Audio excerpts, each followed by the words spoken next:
Bom, hoje eu estou de novo aqui com a doutora Clarissa e nós viemos com um novo tema para vocês e a gente espera que vocês gostem muito. Clá, seja bem-vinda, obrigada por estar aqui de novo, disponibilizando aí seu tempo para trazer mais conteúdos para todo mundo que segue a gente. Ô, minha querida, eu que agradeço. Eu tava com saudade já de falar com vocês, viu? Eu também. Hoje o tema é sobre organização judiciária. Eu percebo que as pessoas têm muita dúvida em relação a isso, né? Sobre o processo, para onde ele vai depois da sentença, né? E acho que isso é uma coisa bem natural, sabe, Má? Porque realmente, quando o processo ele está em primeira instância, é até uma coisa um pouco óbvia, né? Porque muitas vezes a pessoa vai numa audiência, né? Ela sabe quem é o juiz da cidade dela. Depois, quando o processo ele, vamos dizer assim, sobe, né, para o tribunal, fica uma coisa mais abstrata, né? Conta pra gente um pouco sobre esse tema dos tribunais, para que as pessoas possam entender do que você acha assim de mais relevante sobre esse assunto. Vamos ir aprofundando, né? Inclusive assim, tem muita gente que tem até dúvida, até um pouco sobre, não só sobre o processo, né, o que acontece depois, mas até um pouco do que significa, né, cada etapa, né, do processo, né, essa primeira instância,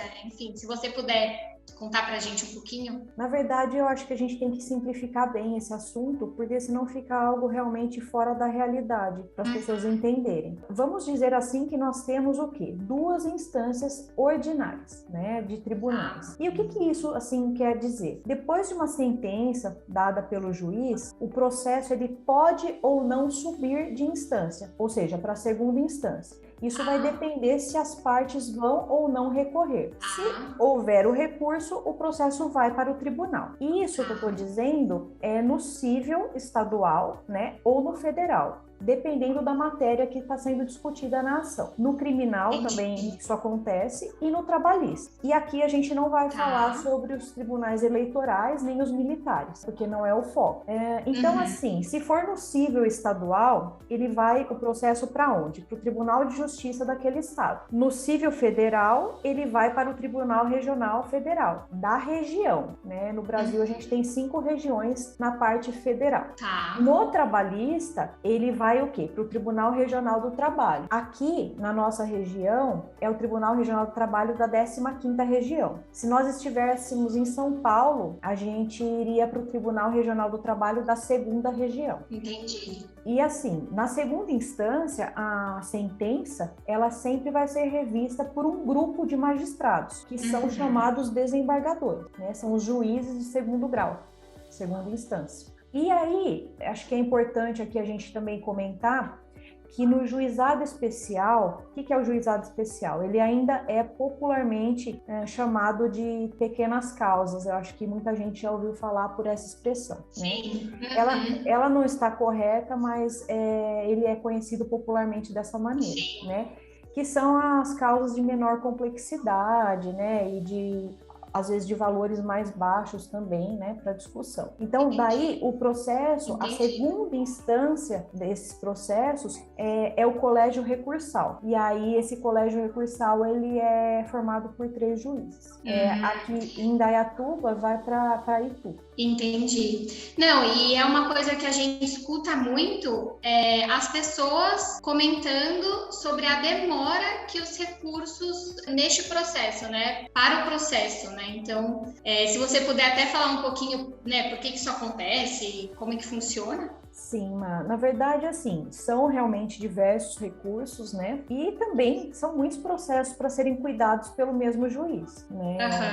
Ainda no Brasil, muitas vezes a gente tem uma cultura de judicializar tudo ao invés de fazer a parte preventiva, né, e tentar também resolver as coisas de forma extrajudicial. E essa questão, entre aspas, de subir o processo para a segunda instância, que revela o quê? Uma hierarquia, ela se dá por quê? Por causa de um princípio, né, que é do duplo grau de jurisdição. E esse duplo grau de jurisdição, ele é o quê? Ele é um comando constitucional, que é o quê também? É uma forma de quem saiu perdedor na demanda, demonstrar o quê? A sua insatisfação e ver a sua demanda reanalisada. Entendi. Né? A gente vê muito, assim, popularmente, que as pessoas ficam extremamente, assim, às vezes se perguntando, mas como? Até muitas vezes em casos criminais e muitas vezes também nos casos que envolvem políticos, né? A gente vê, poxa, mas vai ser reanalisado de novo, né? Sim. É porque tem os recursos. Acontece muito. Sim, e aí quer dizer, tem realmente uma demora, né? O número é muito grande de processos no Brasil, muito, muito grande mesmo. Entendi.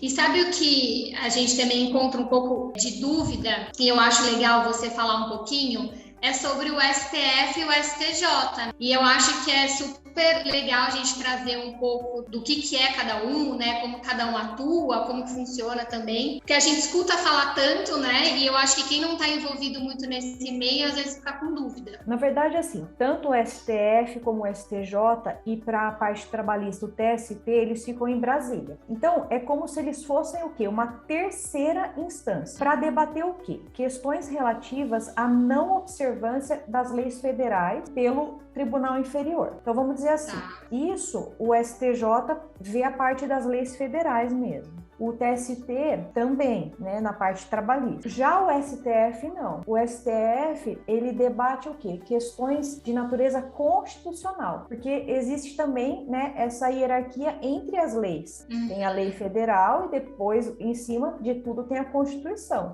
É como se fosse uma pirâmide. E tem para baixo vários outros tipos de normas. Então, assim, o STJ e o TST seria o quê?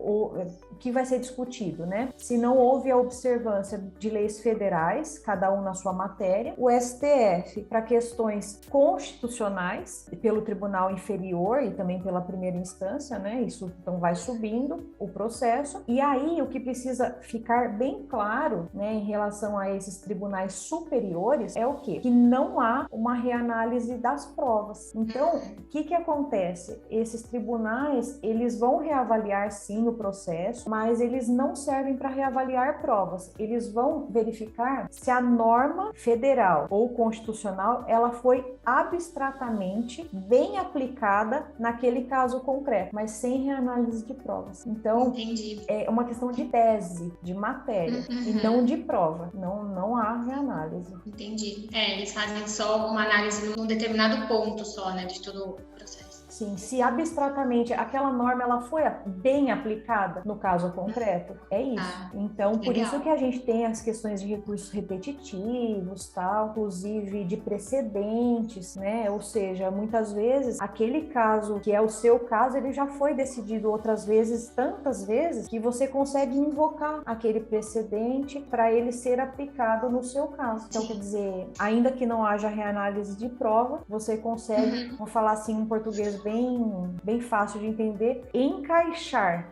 Se aquela norma ela se encaixa no seu caso concreto. É isso. Entendi. Bem legal. Eu queria agradecer já por essa aula rápida. A nossa ideia é justamente fazer vídeos bem rapidinhos, mas que eles podem de alguma forma esclarecer as principais dúvidas. E a Clara está à disposição para tirar todas as dúvidas que surgirem, né? Vocês podem colocar nos comentários, a gente vai deixar os arrobas aqui também no vídeo.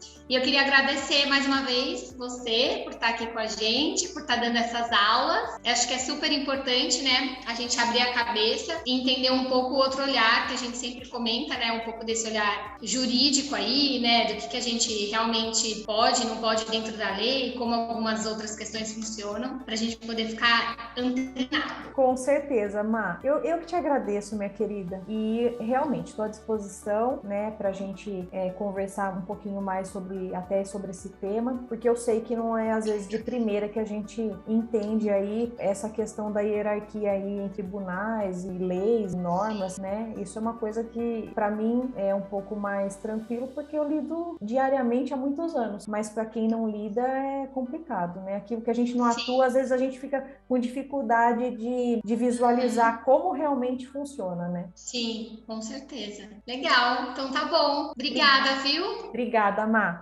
Um beijo, viu? Fica com Deus. Beijo. Beijo. Você também. Amém. Beijo. Tchau. Tchau.